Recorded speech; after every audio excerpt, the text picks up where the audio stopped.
Hello everyone, आज हम इस वीडियो में इंटीग्रेशन ऑफ प्रिंसली स्टेट्स यानी रियासतों के एकीकरण के बारे में जानेंगे। वीडियो की शुरुआत से पहले आप सभी से अनुरोध है कि प्लीज वीडियो को लाइक कर लें और चैनल सब्सक्राइब कर लें। 1947 के भारतीय स्वतंत्रता अधिनियम ने रियासतों यानी प्रिंसली स्टेट्स को भारत या पाकिस्तान में शामिल होने का विकल्प दिया।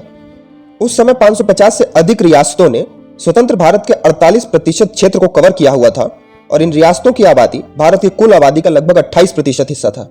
ये सभी रियासतें कानूनी रूप से ब्रिटिश भारत का हिस्सा नहीं थे, लेकिन वास्तव में वो पूरी तरह से ब्रिटिश क्राउन के अधीन थे। अंग्रेजों के लिए ये सभी राज्य भारत में अन्य शक्तियों और राष्ट्रवादी ताकतों के उदय को रोकने के लिए सहयोगी थे। आमतौर पर इन रियासतों के राजकुमारों को उनके क्षेत्र पर राज करने और अपने निर्णय लेने की आजादी दी गई थी, लेकिन अंग्रेजों ने अपने लिए मंत्रियों को नियुक्त करने और आवश्यकता पड़ने पर सैन्य सहायता प्राप्त करने का अधिकार हासिल कर रखा था। सरदार वल्लभ भाई पटेल, जो भारत के पहले उप प्रधानमंत्री और गृह मंत्री थे, को वीपी मेनन, राज्य मंत्रालय के सचिव की सहायता से रियासतों को एकीकृत करने का कठिन कार्य दिया गया। पटेल के कूटनीतिक कौशल, राजनीतिक कौशल और अटूट दृढ़ संकल्प के माध्यम से रियासतों के एकीकरण के रूप में जाने जाने वाला यह स्मारकीय कार्य पूरा किया गया। बीकानेर, बड़ौदा और राजस्थान के कुछ अन्य राज्य स्वतंत्र भारत में शामिल होने वाली पहली रियासतें थी। इसके अलावा कई रियासतें ऐसी भी थी जो भारत में शामिल न होने पर अड़ी हुई थी। उनमें से कुछ ने सोचा कि यह स्वतंत्र राज्य का दर्जा हासिल करने का एक अच्छा मौका है, जबकि अन्य ऐसी थीं जो पाकिस्तान का हिस्सा बनना चाहते थे। त्रावणकोर एक दक्षिणी भारतीय समुद्री राज्य था जो रणनीतिक रूप से समुद्री व्यापार के लिए उपयुक्त था और मानव और खनिज दोनों संसाधनों से समृद्ध था। यह स्वतंत्र भारत में शामिल होने से इंकार करने वाली और भारत में कांग्रेस के नेतृत्व पर सवाल उठाने वाली पहली रियासतों में से एक थी।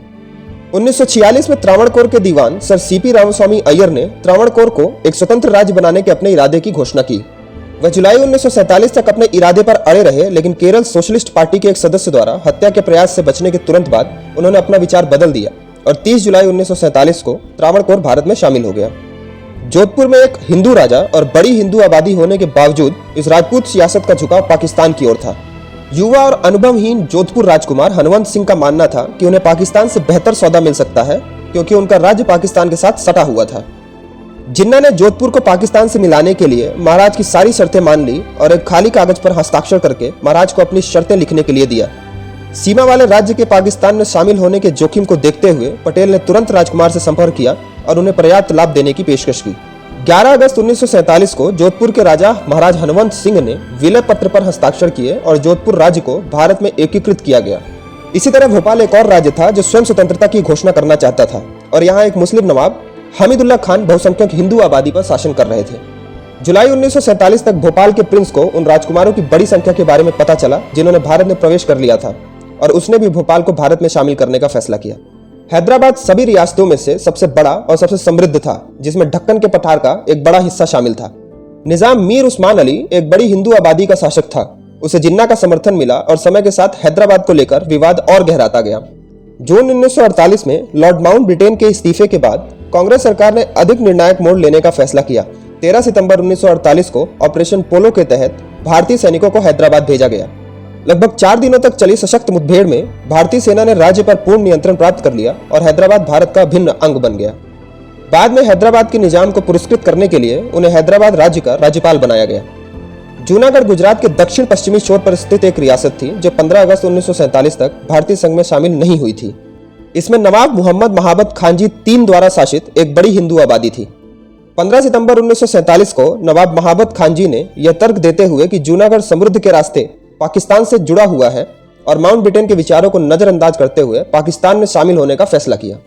भारत का मानना था कि अगर जूनागढ़ को पाकिस्तान में शामिल होने की अनुमति दी गई तो गुजरात में पहले से ही चल रहे सांप्रदायिक तनाव और बढ़ जाएंगे और नवाब के पाकिस्तान से शामिल होने के विकल्प को स्वीकार करने से इनकार कर दिया गया। इसके बाद भारत ने जूनागढ़ की ईंधन और कोयले की आपूर्ति बंद कर दी, हवाई और डाक संपर्क तोड़ दिए और सीमा पर सेना भेज दी। 26 अक्टूबर को भारतीय सैनिकों के साथ संघर्ष के बाद नवाब और उनका परिवार पाकिस्तान भाग गया। जाने से पहले नवाब ने राज्य के खजाने को खाली कर दिया था। जूनागढ़ 1 नवंबर 1956 तक सौराष्ट्र के भारत राज्य का हिस्सा बना रहा और बाद में सौराष्ट्र बॉम्बे राज्य का हिस्सा बन गया। 1960 में बॉम्बे राज्य को महाराष्ट्र और गुजरात के भाषीय क्षेत्र में विभाजित किया गया था, जिसमें जूनागढ़ स्थित था और तब से जूनागढ़ गुजरात का हिस्सा है। कश्मीर एक प्रमुख मुस्लिम आबादी पर शासन करने वाले एक हिंदू राजा की रियासत थी जो पाकिस्तान और भारत दोनों में ही शामिल होना नहीं चाहते थे। पाकिस्तान ने कश्मीर पर उत्तर से सैनिकों और आदिवासियों की सेना के साथ हथियार लेकर आक्रमण किया। 24 अक्टूबर 1947 के शुरुआती घंटों में हजारों आदिवासी पठान कश्मीर में घुस चुके थे। जम्मू कश्मीर के महाराजा ने भारत से मदद की गुहार लगाई और 26 अक्टूबर 1947 को महाराजा हरि सिंह श्रीनगर से भाग गए और जम्मू पहुंचे, जहां उन्होंने जम्मू कश्मीर राज्य के इंस्ट्रूमेंट ऑफ एक्शन पर हस्ताक्षर किया। 1951 में राज्य की संविधान सभा को चुना गया। इसकी पहली बैठक 31 अक्टूबर 1951 को श्रीनगर में हुई थी। 1952 तक जम्मू और कश्मीर अलग राज्य बना रहा और महाराज की जिद को मानते हुए भारतीय संवैधानिक ढांचे के तहत राज्य को विशेष स्थान देते हुए भारत और जम्मू और कश्मीर के प्रधानमंत्रियों के बीच दिल्ली समझौते पर हस्ताक्षर किए गए। 6 फरवरी 1954 को जम्मू कश्मीर संविधान सभा ने राज्य के भारत में विलय की पुष्टि की। जम्मू कश्मीर संविधान की धारा 3 के अनुसार जम्मू कश्मीर भारत संघ का अभिन्न अंग है और रहेगा। और 5 अगस्त 2019 को भारत के राष्ट्रपति ने इसी आर्टिकल 370 को अमान्य कर दिया। यह आदेश प्रभावी रूप से अनुच्छेद 370 में प्रावधान के तहत जम्मू और कश्मीर को दिए गए विशेष दर्जों को निरस्त करता है, जिसके तहत संविधान के प्रावधान जो अन्य राज्यों पर लागू थे जम्मू और कश्मीर पर भी लागू होंगे। गोवा, दमन और दीव 19 दिसंबर 1961 तक भारत में पुर्तगाली औपनिवेशिक साम्राज्य का हिस्सा था, जब भारतीय सशस्त्र बलों ने ऑपरेशन विजय शुरू किया और क्षेत्रों पर कब्जा कर लिया। 36 घंटे के सैन्य अभियान के बाद गोवा, दमन और दीव को आधिकारिक तौर पर 20 दिसंबर 1961 को भारत में मिला लिया गया और वह केंद्र शासित प्रदेश बन गया।